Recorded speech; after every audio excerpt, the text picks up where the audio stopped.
நாயகனே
சக்தி தோன்றி இப்படி படைப்பு தொழிலை தந்தையாகப்பட்டவர் மேற்படுகின்ற பொழுது இப்பிறவியில் கலகப்பெரிய நாரதாயத்தை நாமத்தோடு என்னை படைத்தார். ஒரு நாளைக்கு ஒரு கலகம் செய்யாவிடில் என்னுடைய சிரமாகப்பட்டது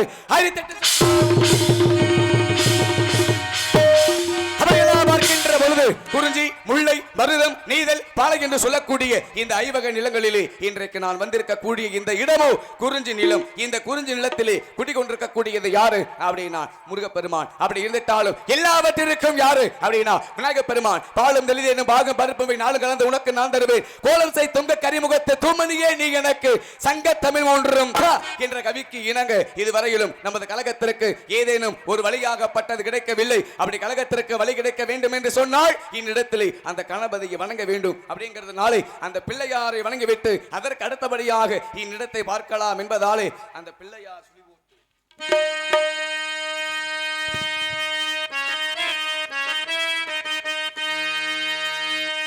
பிள்ளையார் சுழி போட்டு எழுதிடுவோ எந்த பிழைகளும் இல்லாமல் உயர்ந்திடுவோ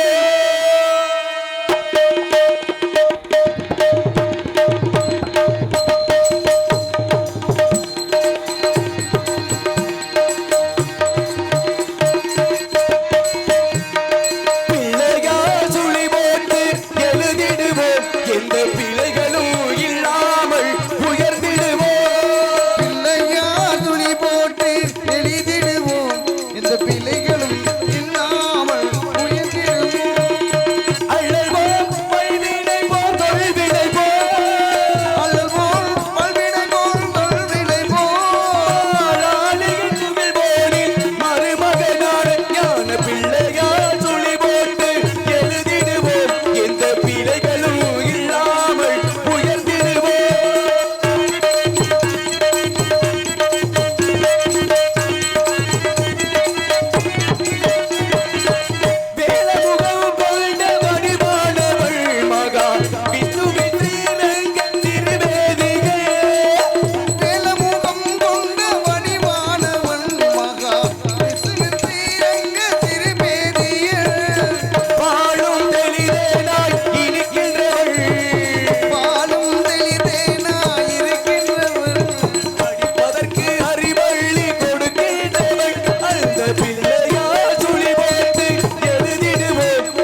விநாயக பெருமானை என்னிடத்திலே வணங்க விட்டாலும் நன்றி நன்றி நன்றி நன்றி கைதட்டி பாராட்டிய அனைத்து ரசிகர்களுக்கும் மூலம் மகிழ்ந்த நன்றி கலந்த வணக்கம் தெரிவித்துக் கொண்டு அதே போல இந்நிலத்தை பார்க்கின்ற பொழுது இந்த இடமோ வேள்விமலை சாரல். இங்கு பல முனிவர்கள் தங்கி தவம் செய்வார்கள். அகத்திய முனிவர், அத்திரி முனிவர், ஆங்கிலேச முனிவர், இனிய முனிவர், உரோம முனிவர், கலைக்கோட்டு முனிவர் என்று சொல்லக்கூடிய அப்பேற்பட்ட முனிவர்கள் எல்லாம் இந்நிலத்தை இருந்து விட்டாலும் இந்நிலத்தை பார்க்கின்ற பொழுது இந்த மனத்திற்கு உள்ளே யாராவது இருக்கத்தான் வேண்டும். உள்ளே ஏதாவது கேட்குமா சத்தம்? என்ன சோ? ஆலோலம் சோ, ஆலோலம் சோ, ஆலோலம் சோ. என்ன பெரிய கூட்டம்! இந்த படம் போதுமா? அருமையான கூட்டம். ஆலோலம் சோ என்ற கானத்தை இசைத்தவள் யாரு அப்படின்னா வள்ளியாகப்பட்டவள். என்ன காரணம் அப்படின்னா ஆதியில் முருகப்பெருமான் கொடுத்த வாக்கு அமிர்தவள்ளி சுந்தரவள்ளி என்ற இரு பெண்ணுக்கு வாக்கு கொடுத்தார். அமிர்தவள்ளியை தெய்வயான என்ற பெயரிலே திருப்பரங்குன்றத்திலே வைத்து திருமணத்தை முடித்து விட்டார். இளையவள் சுந்தரவள்ளியாகப்பட்டவள் இந்த இடத்திலே அந்த முருகப்பெருமான் நினைத்துக் கொண்டு ஆலோலம் சோ என்று காவல் என்று காத்துக் கொண்டிருக்கிறாள். எது எப்படியோங்க இந்த இடத்துல அந்த முருகப்பெருமானுக்கும் இந்த வள்ளி பிள்ளைக்கும் திருமணத்தை முடிச்சு வச்சுட்டு தலத வச்சா போதும். ஏன்னா ஒவ்வொரு நாளும் என்னுடைய சிரமாகப்பட்டதை காப்பாற்றுவது பெருங்குண்ட விஷயமாக இருந்துட்டாலும் அந்த இடத்துல தக்க வைக்க வேண்டும் அப்படிங்கிற ஒரு காரணத்தினாலே இந்த வள்ளியாகப்பட்டவள் இந்த காவலை எவ்வாறு காத்துக் கொண்டிருக்கின்றாள் அப்படின்னா காவல் மட்டுமா நடக்கின்றது கிடையாது. காவலோடு காதலும் காதலோடு கவிதையும் புனைகின்ற ஒரு காரணத்தினாலே அந்த கவிதையை இந்த இடத்திலே அரங்கேற்றம் செய்தால் எவ்வாறு இருக்கும் அப்படிங்கிறதுனாலே அந்த கவிதை அரங்கேறும்.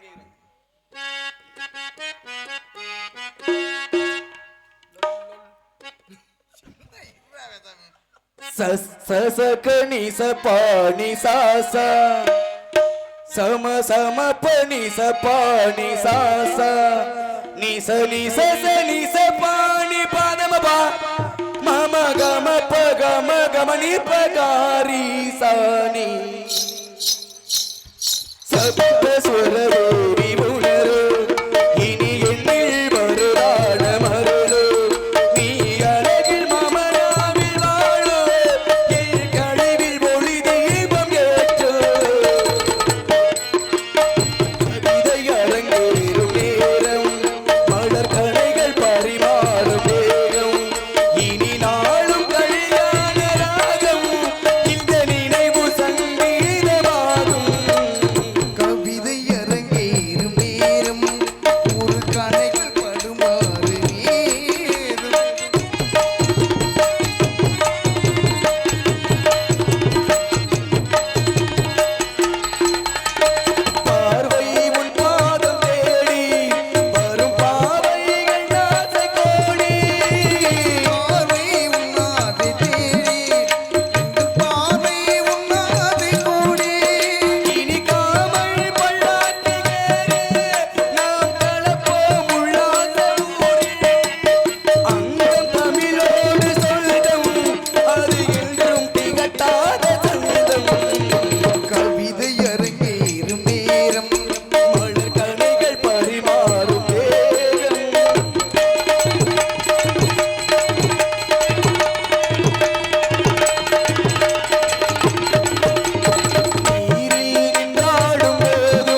அப்பேற்பட்ட இன்னிடத்திலே காவலோடு கவிதையும் புனைந்து கொண்டிருந்தாலும் 4 பேர் போன பாதையில் போக வேண்டும் அப்படின்னாங்க.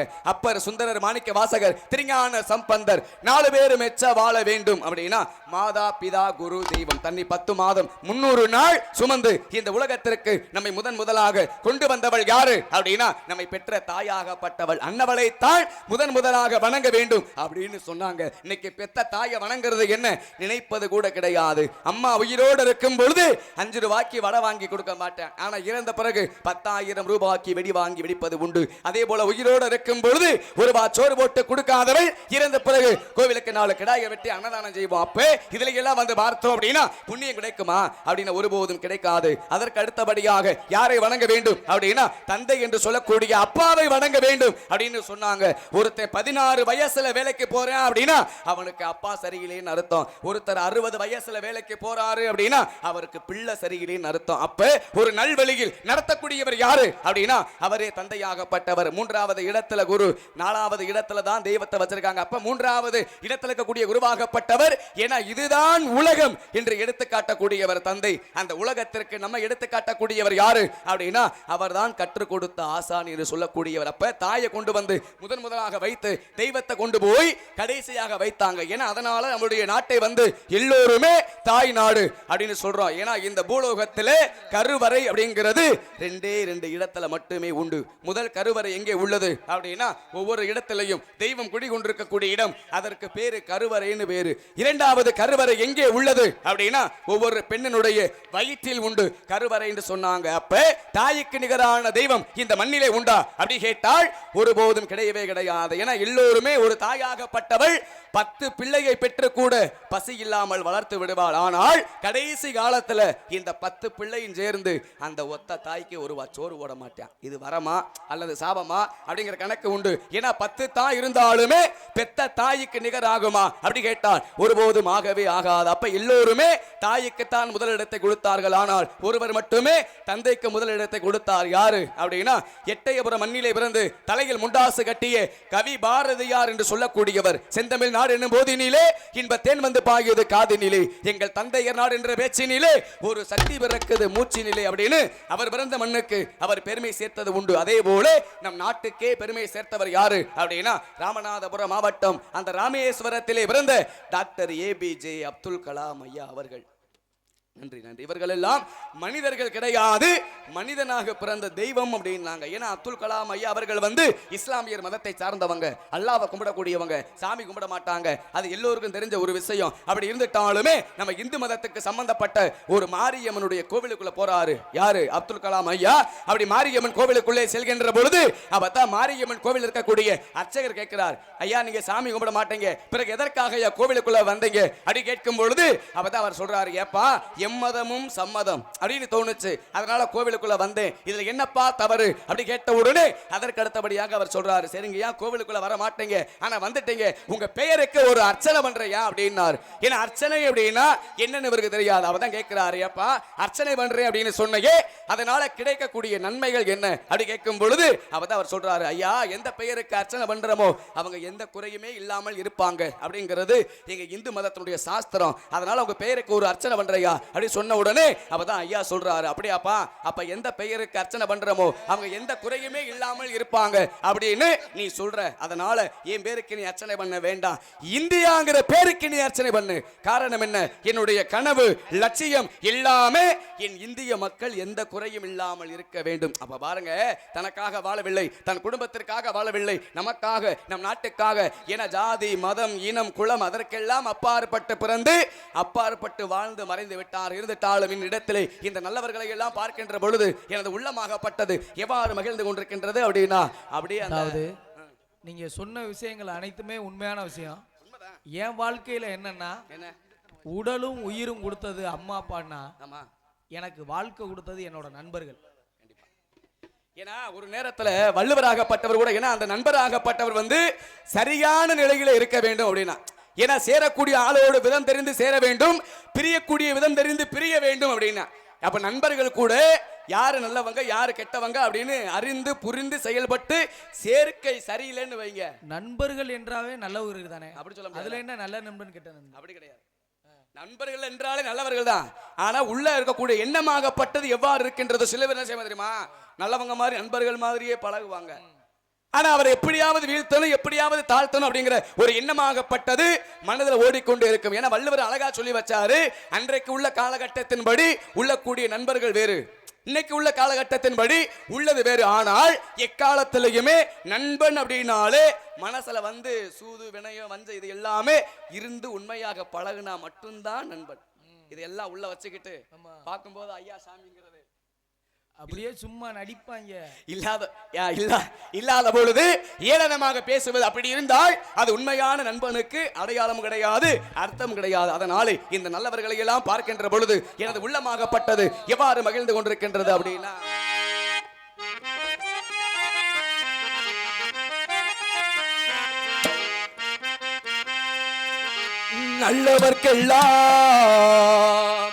நல்லவர்க்கெல்லாம் சாட்சிகள் ரெண்டு, ஒன்று மனசாட்சி, ஒன்று தெய்வத்தின் சாட்சியம்மா.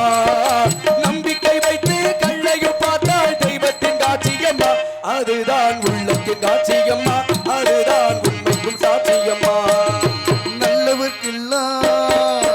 நல்லவர்க்கெல்லாம் சாட்சிகள் ரெண்டு, ஒன்று மனசாட்சி, ஒன்று தெய்வத்தின் சாட்சியம்மா, தெய்வத்தின் சாட்சியம்மா.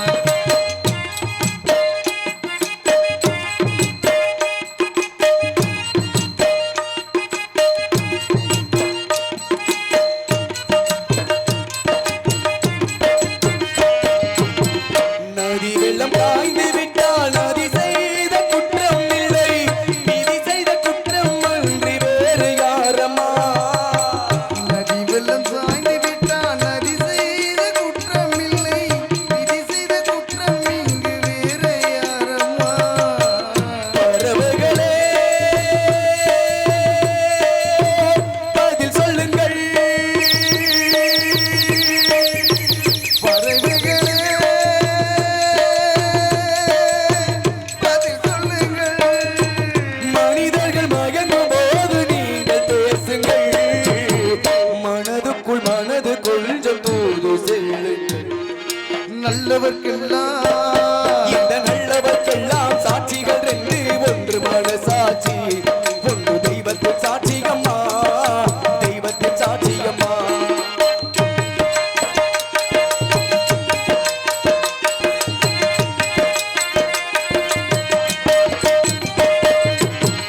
ஆண்டவன் அருகில் நெஞ்சில் ஒரு துளி வஞ்சம் இல்லை, அவனன்றி எனக்கு வேறு ஆறுதல் இல்லை.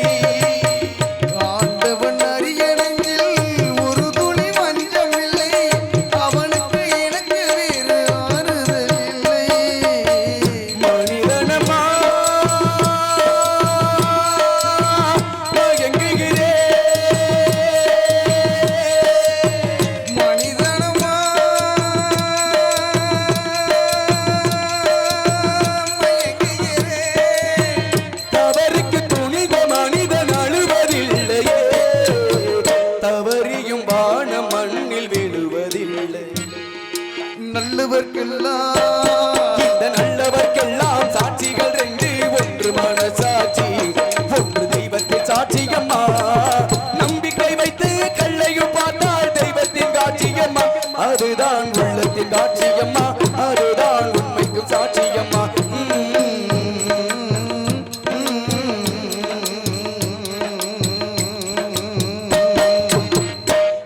நன்றி நன்றி நன்றி. கைதட்டி பாராட்டி அனைத்து ரசிகர்களுக்கும் உள்ள மகிழ்ந்த நன்றி. அதே போல இன்னிடத்திலே இந்த நல்லவர்களை எல்லாம் பார்க்கின்ற பொழுது எனது உள்ளமாகப்பட்டது இவ்வாறு மகிழ்ந்து கொண்டிருந்தாலும், ஏன்னா ஒரு நாளைக்கு மனிதன் விடக்கூடிய மூச்சு எத்தனை அப்படின்னா 21,600 மூச்சு ஒரு நாளைக்கு விடக்கூடியது. ஒரு நாளிகைக்கு மனிதன் விடக்கூடிய மூச்சு எத்தனை அப்படின்னா 360 மூச்சு. அப்ப ஒரு மனிதன் இருக்கும் அப்படின்னா இத்தனை கோடி மூச்சு தான் அப்படிங்கிற கணக்கு உண்டு. அத்தனை கோடி மூச்சு நம்ம விட்டுட்டோம் அப்படின்னா தன் உயிராகப்பட்டதை எவனாகப்பட்டவன் எடுத்து சென்று விடுவார் தான் சொன்னாங்க.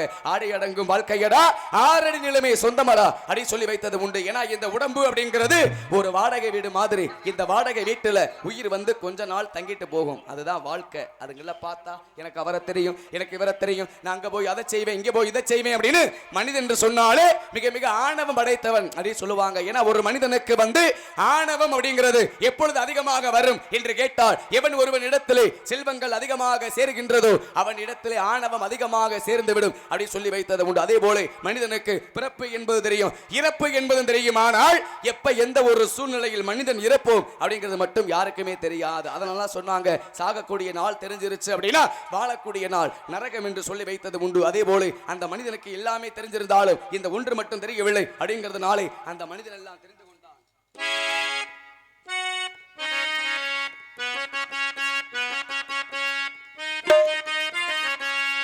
மனிதன் எல்லாம் தெரிந்து கொண்டான், வாழும் வகையை புரிந்து கொண்டான். இருந்தபோது மனிதனுக்கு ஒன்று மட்டும் தெரியவில்லை.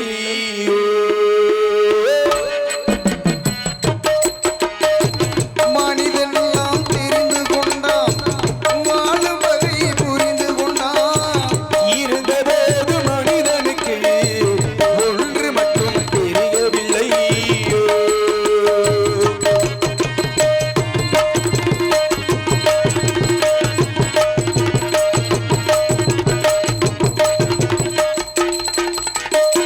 இனிய குரலில் குயில் போல இசையும் அழகாய் பாடுகின்றாள்.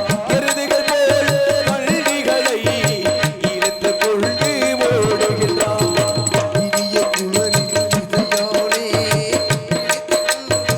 ஓடுகிறான். எருதுகள் போல வண்டிகளை இழுத்துக் கொண்டு ஓடுகின்றாள். பணத்தில் வாழும் பறவையைப் போல வானில் பறந்து திரிகிறாள். வானத்தில் பறக்கும் பறவைகள் போல் வானில் பறந்து திரிகின்றான். மனிதனாக வாழ மட்டும் மனிதனுக்கே தெரியவில்லை. மனிதன் எல்லாம் தெரிந்து கொண்டான், வாழும் வகை புரிந்து கொண்டான்.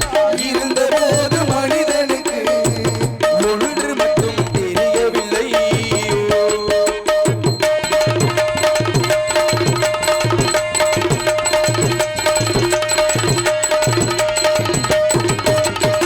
கொள்ளும் பாம்பின் கொடும் விஷத்தை சொல்லிக் கொடுத்து தெரிந்து கொண்டான். உள்ள நரிபோல் தந்திரத்தால் புவியை கெடுக்க புரிந்து கொண்டான். கொள்ளும் பாம்பின் கொடு விஷத்தில் புள்ளி கொடுத்து புரிந்து கொண்டான். குள்ளன் நரி போல் தந்திரத்தை புவிய கெடுக்க புரிந்து கொண்டான். வெள்ளி பணத்தால் மாற்றுவரை விலைக்கு வாங்க தெரிந்து கொண்டான். வெள்ளி பணத்தால் மற்றவரை விலைக்கு வாங்க தெரிந்து கொண்டான். மனிதனாக வாழ மட்டும் மனிதனுக்கே தெரியவில்லை. மனிதன் எல்லாம் தெரிந்து கொண்டான், வாழும் வகை புரிந்து கொண்டான். இருந்தபோது மனிதனுக்கு ஒன்று மட்டும் தெரியவில்லை. ஒன்று மட்டும் தெரியவில்லை.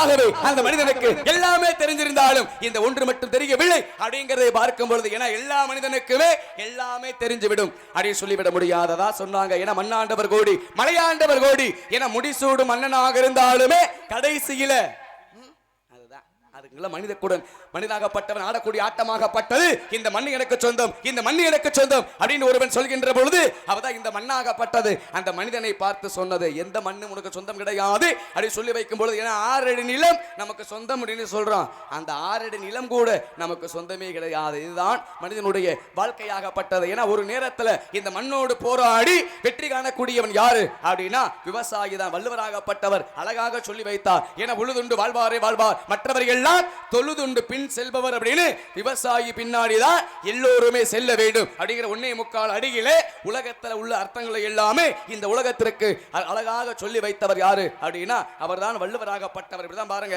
ஒரு 15 வயது சிறுவன் அப்படி 15 வயசுல பள்ளிக்கு சென்று படிக்காமல் காட்டுக்கு சென்று விவசாயம் பார்த்துக்கிட்டு இருக்கான். அவர்தான் ஒரு பெரியவர் கேட்கிறார், தம்பி உன்னை பார்த்தா சின்ன பிள்ளை மாதிரி தெரியுது, என்ன படிக்கிற அப்படின்னார். இந்த 15 வயசு பையன் சொன்ன, ஐயா நான் படிக்கலைங்கய்யா விவசாயம் பார்க்கிறேன் அப்படி சொன்ன உடனே அப்பதான் அந்த பெரியவர் கேட்கிறாரு, ஏப்பா படிக்க வேண்டிய வயசுல போய் படிக்காமல் இப்படி விவசாயம் பார்க்கிறேன்னு சொல்றையே இது தவறு இல்லையா அப்படின்னார். அப்பதான் இந்த பையன் கேட்கிற, ஐயா என்னைய படிக்க சொல்றீங்கல்ல, நான் படிச்சு என்ன செய்ய அப்படின்னா, படிச்சு என்ன செய்ய அப்படின்னா. அப்பதான் அவர் சொன்னாரு, படிச்சு நல்ல ஒரு உயர்ந்த வேலைக்கு போகலாம்ல அப்படின்னார்.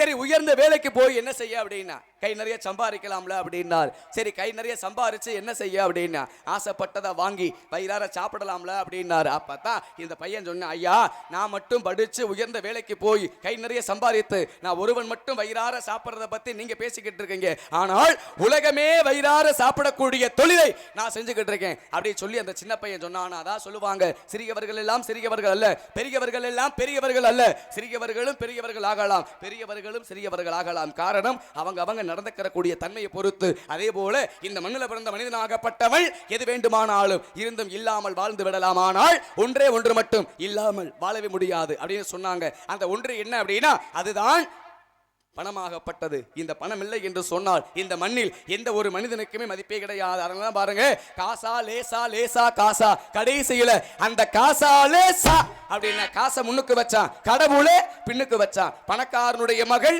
செலவாளி, செலவாளியினுடைய மகள் கடனாளி, கடனாளியினுடைய மகன் பொறுப்பாளி, அந்த பொறுப்பாளியினுடைய மகன் தான் பணக்காரர். அதே போல உலகத்தில் உள்ள எல்லோருமே பொறுப்பாக இருந்தோம் என்று சொன்னால் ஏழை அப்படின்னு யாருமே கிடையாது. அதனாலே அந்த மனிதனுக்கு பணம் மட்டும் இருந்துவிட்டால் போதாது, நல்லதொரு மனமும் நல்லதொரு குணமும் மனிதனுக்கு முக்கியம். அப்படிங்கிறதுனாலே அந்த பணத்தை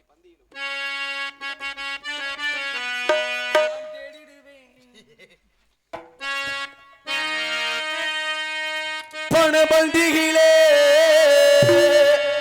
குணம் குப்பைகளே இதை பார்த்து அறிந்து நடக்காதவள் மனிதனில்லே, பிழைக்கும் மனிதனில்லே.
சின்னஞ்சிறு கலைஞனை பாராட்டி அன்பளிப்பளித்து பெருமையை சேர்த்த அன்பு நண்பர்களுக்கு உள மகிழ்ந்த நன்றி கலந்த வணக்கம் தெரிவித்துக் கொண்டு அதே போல இப்படி தனிப்பட்ட முறையிலே பாட வேண்டும் அப்படின்னா நிறைய பாடிக்கொண்டே இருக்கலாம், பேச வேண்டும் அப்படின்னா நிறைய பேசிக்கொண்டே இருக்கலாம். ஏன்னா தனி மரம் தோப்பாகுமா அப்படி கேட்டால் ஒருபோதும் ஆகாது. ஒரு கை தட்டினால் ஓசை வருமா? ஏன்னா மூன்று சேர வேண்டும் அப்படின்னா இயல் இசை நாடகம் மூன்றோடு கலக்க வேண்டும். நிகழ எங்க கலக்குது? என்ன அப்படி சொல்லிட்டீங்க? ஆமாங்க, கலந்தா தாங்க வெற்றி. அத கலக்கணும், கலந்தாத்தான் நல்லா இருக்கும் அப்படின்னாங்க. கலக்கலைன்னா ராவா போயிடும். எந்த 3 ராவானனால தான 4 பேர் உள்ள இருக்கு. உங்களுக்கு 3 ஊர் அந்த 3 நினைவு இருக்கு. ஏன்னா இயல் இசை நாடகம், ஏன்னா இந்த 3 கலக்கணும். இயல் என்பது பேச்சு, இசை என்பது பாட்டு, நாடகம் என்பது நடிப்பு. ஏன்னா பேசிக்கிட்டே இருந்தோம் அப்படின்னா அது என்ன அப்படின்னா பட்டிமன்றம், பாடிக்கிட்டே இருந்தோம் அப்படின்னா அது பாட்டு கச்சேரி. ரெண்டுமே இல்லாமல் நடிச்சுக்கிட்டே இருந்தோம் அப்படின்னா அது பார்க்கிறதுக்கு சகிக்காது. அதனால ஆடுற மாட்ட பாடுற மாட்ட பாடி கறக்கணும், ரெண்டுக்கும் கறக்காத மாட்ட ஆச்சு கறக்கணும். சரி, ஏன்னா தாய்க்கு பின் தந்தைக்கு பின் யாருங்க? உங்ககிட்ட கேட்டா ஏன்டா கேக்குறீங்க? நான் சின்ன பையன், எனக்கு என்னங்க தெரியும்? ஏன்னா தாய்க்கு பின் தாரம் என்று சொல்லி வைத்த முன்னோர்கள். தந்தைக்கு பின் யாரு அப்படி யாரையும் சொல்லி வைக்கல. ஏன்? தாய் அப்படிங்கிற ஒரு பெண்ணினுடைய இடத்தை அடைப்பதற்கு தாரம் என்ற ஒரு பெண் உண்டு. ஆனால் தகப்பனுடைய இடத்தை அடைப்பதற்கு யாராலும் முடியாது. ஏன்னா அப்பாவுக்கு நிகர் அப்பா. அதான் பாருங்க, ஒரு பிறந்த பிள்ளை ஒரு 10 வயது வரைக்கும் அப்பா கையை பிடிச்சுக்கிட்டே தெரியும். என் பங்காளி கார்த்தி வாடா, 10 வயசு வரைக்கும் அப்பா கையை பிடிச்சுக்கிட்டே தெரியும். வயசு எத்தனை? 10. ஒரு 15 வயசு ஆயிருச்சுன்னு வைங்களேன், அப்பாவை பார்த்து லேசா எதுக்க ஆரம்பிப்பேன். அப்பா இதுக்கு மேல பேசுனீங்கன்னா உனக்கு மரியாதை இல்ல. வயசு எத்தனை? 15. ஒரு 20 வயசு ஆயிருச்சுன்னு வைங்க, அப்பா கிட்ட நேரடியா பேச மாட்டேன். அம்மா கிட்ட போய் அம்மா உன் புருஷனை சொல்லி வை. வயது எத்தனை? 20. ஒரு 25 வயது ஆயிருச்சுன்னு வைங்க, அதே அம்மா கிட்ட மறுபடியும் போய் சொல்லுவேன், அம்மா உன் புருஷன் சொல்லி வை. அடிக்கடி நம்ம வழியில வர்றாரு. அது மட்டும் இல்லாம இந்த புருஷனோடு எப்படித்தான் இத்தனை வருஷமா வாழ்ந்த. வயசு எத்தனை? 25. ஒரு 30 வயசு ஆயிருச்சுன்னு வைங்க, அவனுக்கும் திருமணமாகி அவனு 2 பிள்ளைக்கு தகப்பனாயிருப்பேன். அந்த நேரத்துல தான் உணரக்கூடிய தன்மையாகப்பட்டது அவனுக்கு வர. ஏன்னா அப்ப அப்பாவுடைய அருமை பெருமை அவனுக்கு எப்ப தெரியும் அப்படின்னா அவனும் தகப்பன ஆன பிறகுதான் தெரியும். அது வரையில ஒரு தகப்பனுடைய அருமையாகப்பட்டது பெருமையாகப்பட்டதை உணர முடியுமா அப்படின்னா உணரவே முடியாது. அதான் சொன்னாங்க, ஒரு தாயாகப்பட்டவள் அழக்கூடியது ஊர உலகத்திற்கு எல்லோருக்கும் தெரியும். ஆனால் ஒரு தகப்பன் அழக்கூடியது யாருக்குமே தெரியவே தெரியாது. இப்ப பாருங்க, ஒரு ஆணுக்கும் பெண்ணுக்கும் திருமணமாகி ஒரு குழந்தையை பெற்றெடுத்து விட்டால் ஒரு பெண்ணாகப்பட்டவள் தாய்மை அடைகின்றாள். குழந்தையை பெற்றுட்டா அவங்க அம்மா. குழந்தையை பெற முடியாதவளுக்கு பேர் என்ன? மலடினா என்ன? குழந்தையை பெற முடியாதவள் மலடியா? முதல்ல மலட்டுத்தன்மைங்கிறது யாருக்கிட்ட இருக்கும்? பெண்களை காட்டிலும் அதிகமான மலட்டுத்தன்மை என்பது ஆண்கள் கிட்ட தான் இருக்கும். ஆனா நம்மால ஒத்துக்கவே மாட்டேன். அப்ப மலட்டுத்தன்மை என்பது பெண்களை காட்டிலும் அதிகமான தன்மை ஆண்களிடத்திலே உண்டு. ஆனால் அந்த இழிவான சொல்லாகப்பட்டது தன் கணவனுக்கு வந்துவிடக் கூடாது என்பதற்காகத்தான் அந்த இழிவான சொல்லை கூட பெண்ணாகப்பட்டவள் மனைவியாகப்பட்டவள் வாங்கிக் கொண்டு சுமையை தாங்கிக் கொண்டு இந்த மண்ணிலே வாழக்கூடிய ஒரு தென்மை பெருமையான பிறவி எது அப்படின்னா அதுதான் பெண்ணாகப்பட்டவள். அப்பேற்பட்ட பெண்ணுக்குத்தான் முதலிடத்தை நான் மட்டும் அல்லாது எல்லோருமே முதலிடத்தை கொடுத்திருக்காங்க. அப்பேற்பட்ட பெண்கள் உள்ளே இருந்துட்டாலும் அதற்கு முன்னதாக வரக்கூடிய ஏதோ ஒரு ஆண்களுடைய சத்தம் கேட்கின்றது. வரக்கூடியவர் யாரு அப்படின்னா அருமையாக பேசக்கூடியவர். வேற என்ன? காவலாளி. வேற என்ன பேர்? என்னங்க அவர் பேர் வந்து மரியாதைக்குரிய எஸ் தங்கராஜ். மரியாதைக்குரிய. சரி, அதே சமயத்துல ஏன்னா அதே போல மரியாதைக்குரியன்னு சொன்னா நீங்க வாட்டுக்கு சாத்தியா வச்சிருக்கீங்கன்னு கேட்டாதீங்க. அவருக்குன்னு ஒரு மரியாதை வச்சிருக்கோம். அப்படி நீங்க வச்சிருக்கீங்க. அருமையா பேசுவாரா? என்னங்க அப்படி கேட்டுட்டீங்க? இல்ல கேக்குறேன். அருமையா பேசுவார். இங்க வந்து சந்திச்சது கிடையாது. புராணங்கள் எத்தனை? புராணங்கள் என்பது 18 புராணங்கள் உண்டு. அவ்வளவுதான் உங்களுக்கு தெரியும்னு சொல்லுங்க. அவ்வளவு தெரியுமா? ஆமா, உள்ளதே அதுதாங்க. இல்லங்க, அவருக்கு வந்து 19 புராணம் தெரியும். அப்ப அதுல 1 கூடுது. இதிகாசங்கள் இதிகாசம் என்பது 2. அவருக்கு 5 தெரியும். அப்ப இதுல 3 கூடுது. அந்த 5 எப்படி வந்துச்சுன்னு கேளுங்க. எப்படி? பெரியார் பஸ் ஸ்டாண்ட்ல பாத்ரூம்குள்ள உட்கார்ந்து அவரா தனியா எழுதுறாரு. அப்ப எல்லாமே சொந்த கற்பனையாக எழுதக்கூடியவர், பேசக்கூடியவர். அப்படிதானே? சரி, அப்ப கூட்டமா வந்தா என்னங்க? கூட்டமா வந்தா இந்த படம் போதுமா? ஏன்னா கூட்டம் அப்படின்னா நல்விதமான கூட்டமாக இருக்க வேண்டும். என ஒரு பறவையாகப்பட்டது கூட்டமாக வந்தால் ஏதோ ஒன்று சேதாரம் செய்ய போகின்றது அப்படின்னு அர்த்தம். அதே சமயத்தில் ஒரு சிங்கமோ புலியோ தனியாக வந்தால் அங்க ஏதோ சேதம் செய்ய போகுதுன்னு அர்த்தம். கூட்டமாக வாழக்கூடிய உயிரினம் எதுங்க? கூட்டம் கூட்டமா வரும். இன்னொன்னு மிருகத்துல ஒண்ணு இருக்க கூட்டம் கூட்டமா வருமே, இன்னொரு கூட்டம் சரியா? அதே போல மிருகத்திற்கும் அந்த தன்மை உண்டு, பறவைக்கும் அந்த தன்மை உண்டு. ஆனால் மனிதன் ஒரே ஒரு இடத்துல மட்டுமே கூட்டமாக கூடுவது உண்டு. எங்க அப்படின்னா, சரவணா உனக்கு ஒரு 100 ரூபாய் தர்றேன், நாளைக்கு ஒரு 10 மணிக்கு அந்த இடத்துக்கு வந்துரு அப்படின்னு ஒரு 10 பேருக்கு சொன்னா போதும், சரி அங்க ஒரு கூட்டம் கூடிடும், பூஞ்சோலைக்கு வந்துரும்.